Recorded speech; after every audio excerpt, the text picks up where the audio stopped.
Good morning, good morning. Gee, it's great to start your day with coffee with Karma today. So, have you ever considered that maybe not showing up as a know it all expert could actually be your path to expertise? That's what I mean. That's what I'm going to be talking about today. Having a beginner's mindset. There are experts who are experts because they embrace this idea of, I don't know everything. I'm exploring. I'm just a few steps ahead of you.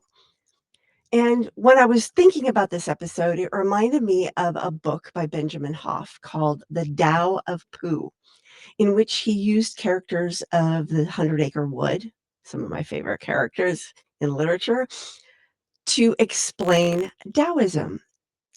And Winnie the Pooh emulated what's called the uncarved block, and the uncarved block is that beginning state that we all come into this world at, where we don't know everything, and when you embrace that sort of Pooh mindset, you can discover things that you didn't discover before.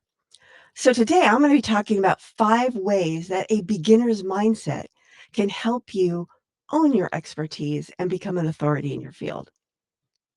The first one is curiosity as connection. Basically, you drop the expert mask and you ask why. You ask why, those why questions that other people are missing. So when you lead with curiosity, and I often do this because I'm like, I wonder why that is. And I'll like go down that particular research rabbit hole. And because I've done that, that's how I actually came up with my particular philosophy on writer's block, because I was curious. Why is this happening? Why are people talking about it this way? What is actually going on here? And sometimes when you throw away, okay, common knowledge. Okay, this is what common wisdom says. What if common wisdom was wrong? That's starting with curiosity. 2, showcase growth, not perfection. Nobody's perfect. I'm sorry. You're perfect. You're delusional. Oh, people are attracted to people, not businesses.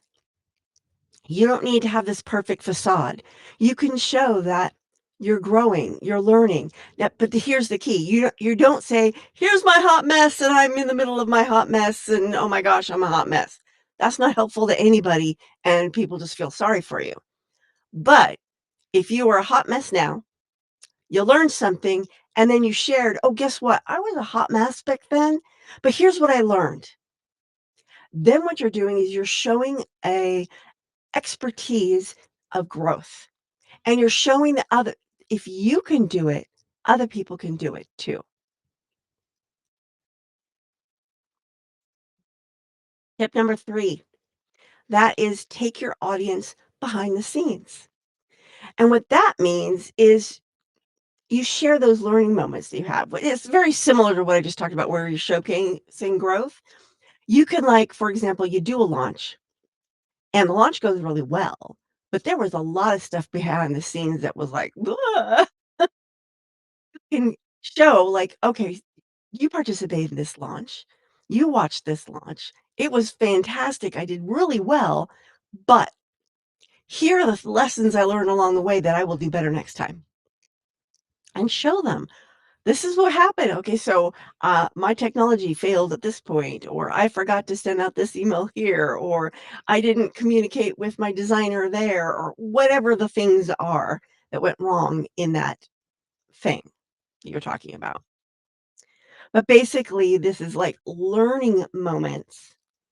They are rather than done and dusted advice. And what this does is it allows your audience to see how your thought process works. So, like, and that reminds me of a story. There were 3 kids who just lost their mom. I mean, they were all adult kids. They weren't little kids, but they were 3 brothers and they had lost their mom, and I read this in an article, so I'm paraphrasing. It may have been 3 daughters. I always think of it as 3 sons.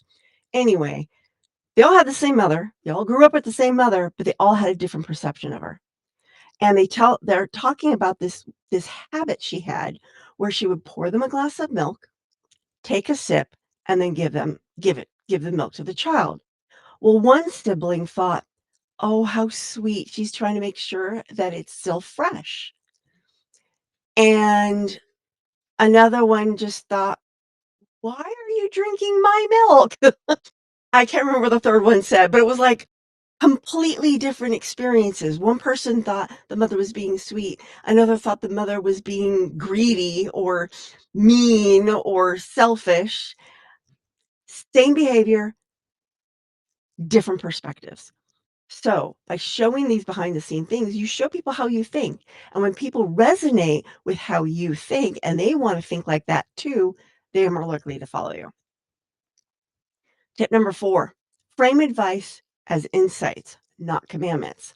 So, and I do this a lot because honestly, in the publishing world, there are so many ways to get there. Here are the way I usually say, here are the ways that have worked for me. And the thing is, I've written multiple books and I've done a different technique or strategy or method almost every single time. Partly because I'm always experimenting and I'm trying to think, can I do it better? Can I do it better? Does this work better? And then sometimes I'm like, no, that did not work better. And sometimes I'm like, ooh, yeah, that did work better. I'm constantly learning, which is something I said in a previous video, which is always be learning and share that journey with your audience because they want to see how you're learning so they can learn too. And when you say, okay, I am not God. I can't give you commandments, but I can tell you this has worked for me in these circumstances. This is why I think it works. It may work for you too. That always goes off way better than thou shalt. And finally, 5, celebrate not knowing it all. Hey, the world is constantly changing. It is really hard to know it all. So don't pretend. Celebrate that you are a learning, growing human being. I have this philosophy that once you stop learning, once there's nothing for you to learn personally, that's the end of your life. You've done what you came here to do. There's nothing you need to do anymore. Poof, you're gone. Well, if you're still learning, you're still living. So there you go. 5 ways a beginner's mindset can actually help be your road to authenticity, to authority, to expertise. Now, will it work for you? Maybe, maybe not. Give it a try. What's the worst that'll happen? You might have a little bit of a setback. So there you go. There's a tip for you to try. I will see you on Friday when I will be taking my tips from Ray Bradbury's The Illustrated Man. This is Carma Spence saying ciao for now.